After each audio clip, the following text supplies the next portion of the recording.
Okay, I'm trying again for those butterfly blennies. I'm only going to give it half an hour though.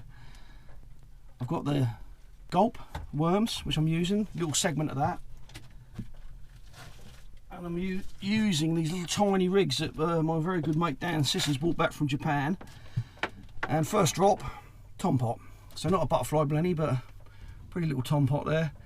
I'm going to quickly release him because he's very, very well hooked, beautifully hooked, right in the scissors. Let's quickly get that hook out of him. Don't want to hurt him. There we go, and he'll go straight away.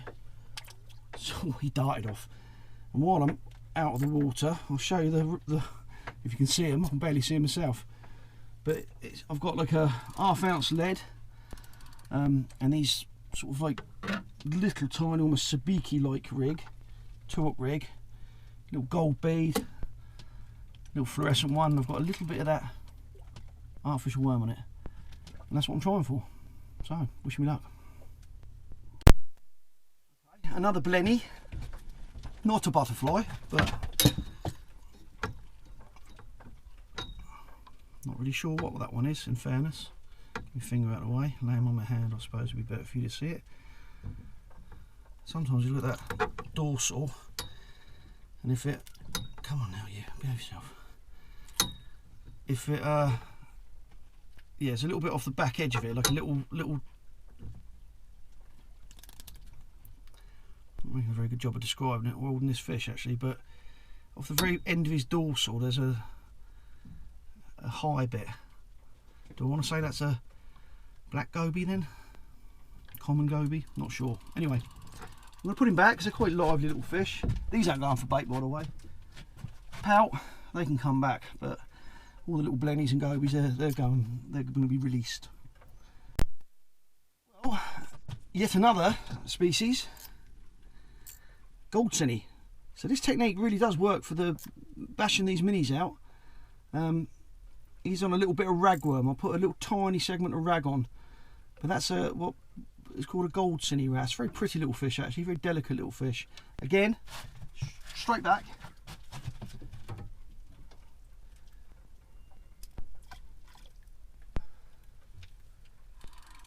And that's the nice thing actually, they do go back well. But what a day, this is absolutely fantastic.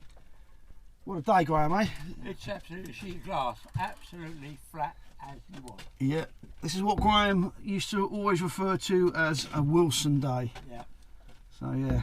If you want to go flat out, today's the day. Too right.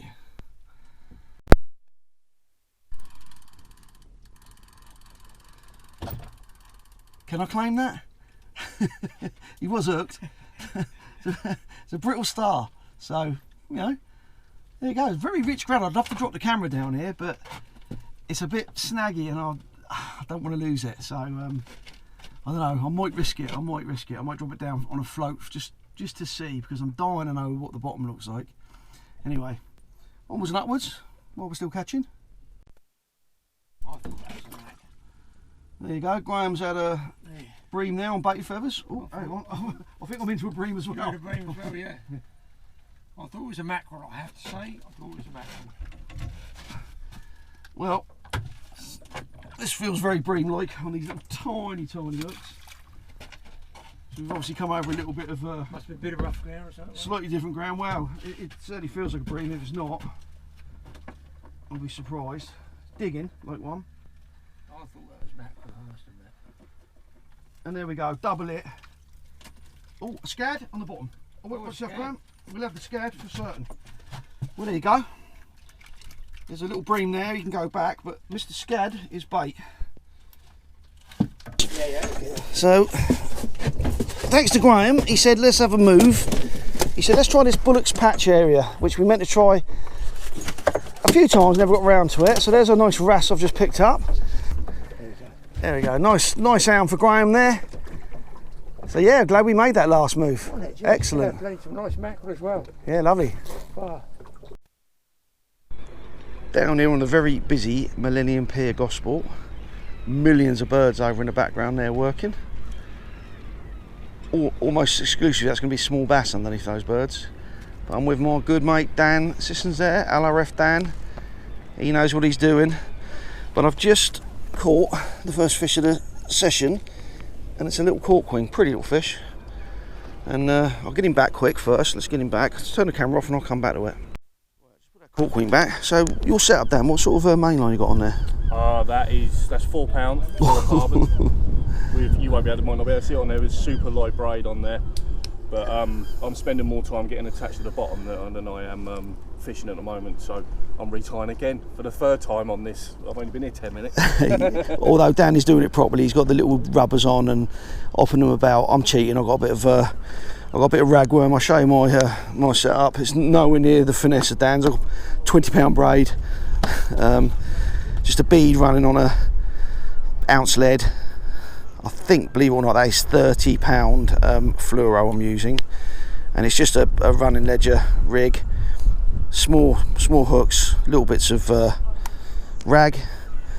So really, I am cheating. I'm not doing what Dan's doing. He's doing it properly, and I'm not. But anyway, here we go. Let's see what's down there. What Dan's used there, he's used a bit of that gulp, yeah? Is that artificial Yeah, that's gulp, like that mate? little so, mate. Just little flavoured stuff. I just want to try, because we're trying to be down here trying to catch something very specific. But We are indeed. So yeah, just switched over to the flavour stuff, just try and make something happen, and we get the you can't come down here and not catch a goby, right? So yeah, whoops, he's a lively one. Cool. Well, I had another little corkwing which I didn't show you because it was tiny. So yeah, we're getting a few fish. We've only been here 10 minutes, but yeah, as Dan alluded to, then we're trying to catch something. Well, I believe it's very rare. But anyway, I'm not going to elaborate anymore until we catch one. Don't tell her. I'm not going to tell anyone. Well, there you go. The cream rises. Dan's starting to outfish me. Nice little black bream there. So yeah. Yeah. There's some little fish, right? It's a nice little pier fish, certainly. So. Well, what's that? 15 minutes, 3 species. So we'll take that. We'll take that for a Sunday morning, right? 2 right. Happy days. There you go. Dan's juggling a. Very well. I'll start that again. Okay, well there you go. Dan's got another species. I don't know, 4 or 5, but little pout, and yeah, all on his little jelly. Yeah, fishing small. Small. Oh, you must. The weight looks like to me it looks like a bit of lead shot, but it's close. No, there you go. Well done, another species. Yeah, here you go. It'll be off. So I've had another couple of gobies and another few corkwings. I had 2 rods out, but I brought one in because I tell you what, it's busy down there, really busy. We've got a few at the end there, and we've got loads down the bottom there. So it's getting a bit sort of line crossy. So 1 rod will do. Right, keep searching for that elusive fish. Okay, lots and lots, if I can get him to sit nicely, lots and lots of these boys around. So Dan's had quite a few on his lures. What did we say this one was? Black goby. Dan's idea and knows what he's talking about. Something to do with the dorsal fins and the little streamers coming off them. But anyway, let's put him back. Well, that's a little couple of hours bit of fun. We had about 5 or 6 species. Learned a lot from Dan here because he certainly knows his onions, this man. So not slow, it's to save your life. It was good fun, mate, wasn't it? Just a little break on a Sunday morning. There's a lot of people down here enjoying themselves as well, which is nice to see. So it meant there was not so much room for us, but you know, it's nice to see plenty of families down here fishing and things. Yeah, it's good fun, mate. Excellent. Yeah, and I'm not surprised you're struggling to tie knots with that. It's like a spider's web. I can barely see it. I can barely see it, but there you go. Brilliant. That's why he catches so much. He knows what he's doing. All right, call it quits, and yeah, see what happens next time we're out.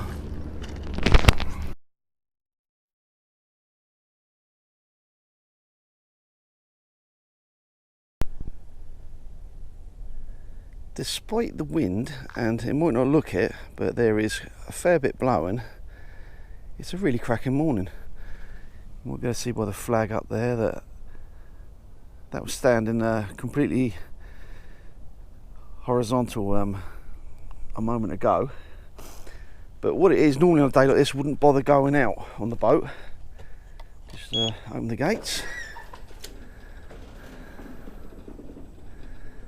But in this instance, we're not going outside the harbour. we're going into the harbour. So basically, despite the wind, it's pretty nice up the harbour at the moment. That might not, it's just our gate.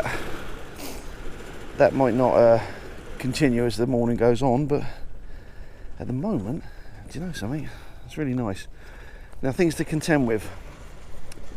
Weed. Just the last of our gates open in there. Wash.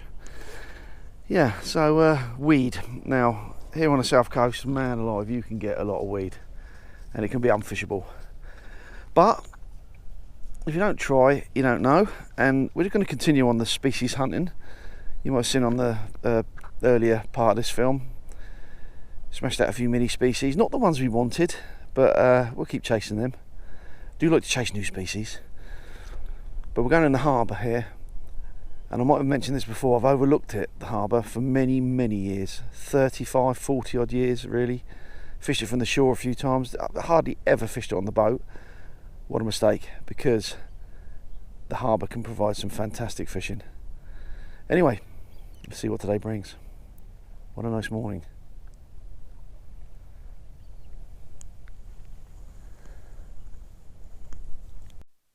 You can see, got the light outfits today. And what I didn't show you, which I probably should have done, I actually checked the oil this morning.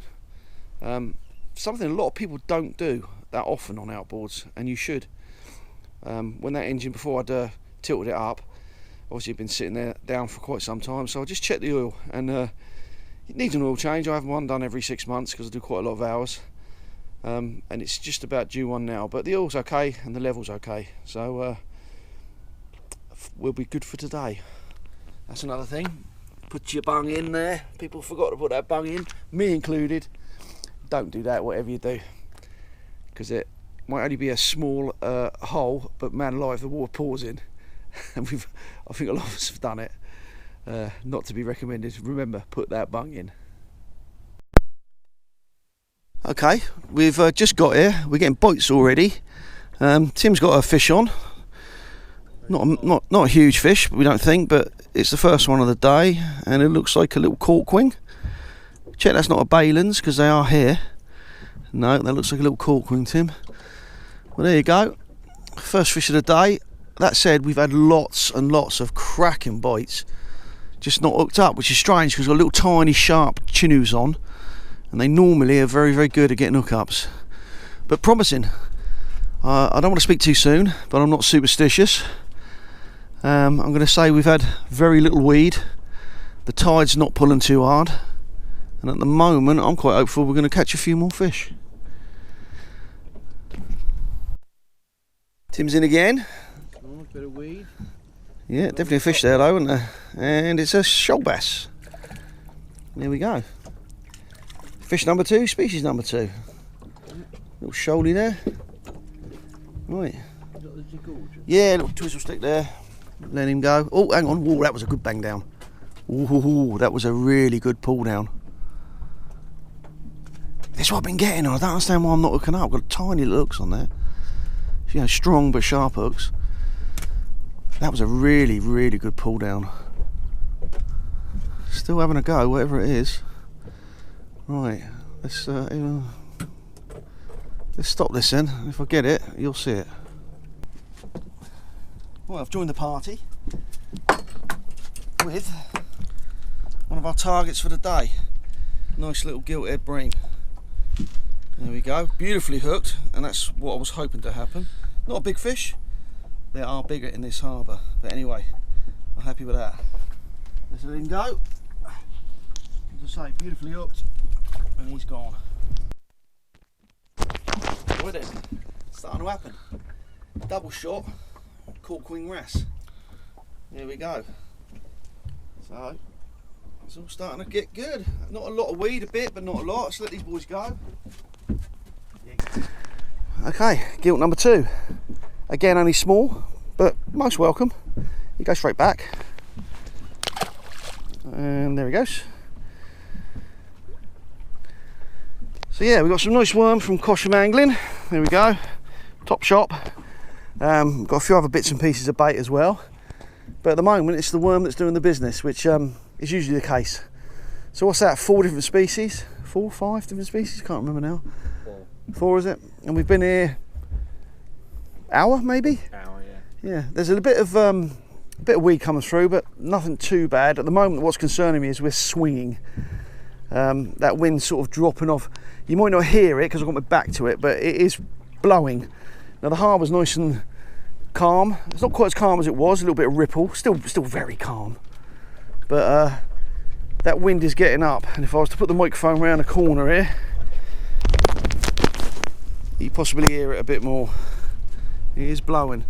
Some birds over the back there on the water, not working yet, but quite a few of them. I expect when the tide gets going and the bait fish will start getting chased by these millions of little bass in the harbour, those birds will start to dabble on the surface. But right, okay, still alright though, still catching fish, still getting bites, and still a chance of getting a bigger gilt head, or maybe, just maybe, a trigger fish.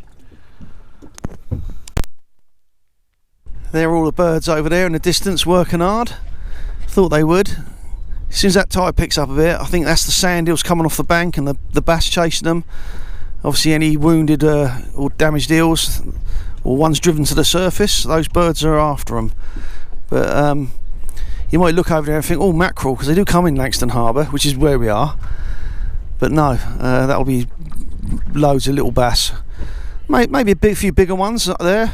Been surprised if there wasn't, but most of them will be between probably a quarter and a pound, if we're honest, maybe £1.5 pounds. So yeah, we're not going to up anchor and chase little tiny bass because we're catching them here, to be fair. But yeah, we're still getting fish. Since I last spoke to you, we've had corkwing, ballan and bass and another gilthead. So it's okay, but we are going to move to a different part of the harbour soon. We're going to give it probably another 15-20 minutes here, and as this tide's still flooding, we're going to head probably over towards what they call the oyster beds at Langston, and try fishing some shallower water, because we do know that those bigger giltheads, they don't mind a bit of shallow water. But as you can see, still getting bites. Nice little pull down there. Here we go. There we go. Let's see what's on here.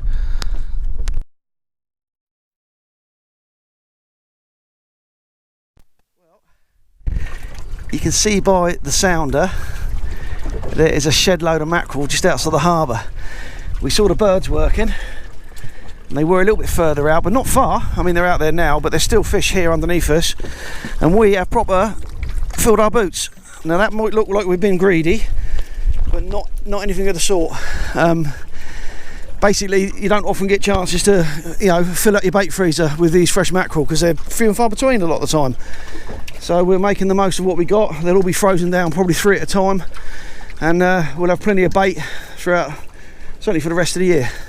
But that's a good end to the day, I'd say. Lovely tub full of mackerel, and we'll carry on drifting just because we're drifting back into the harbour.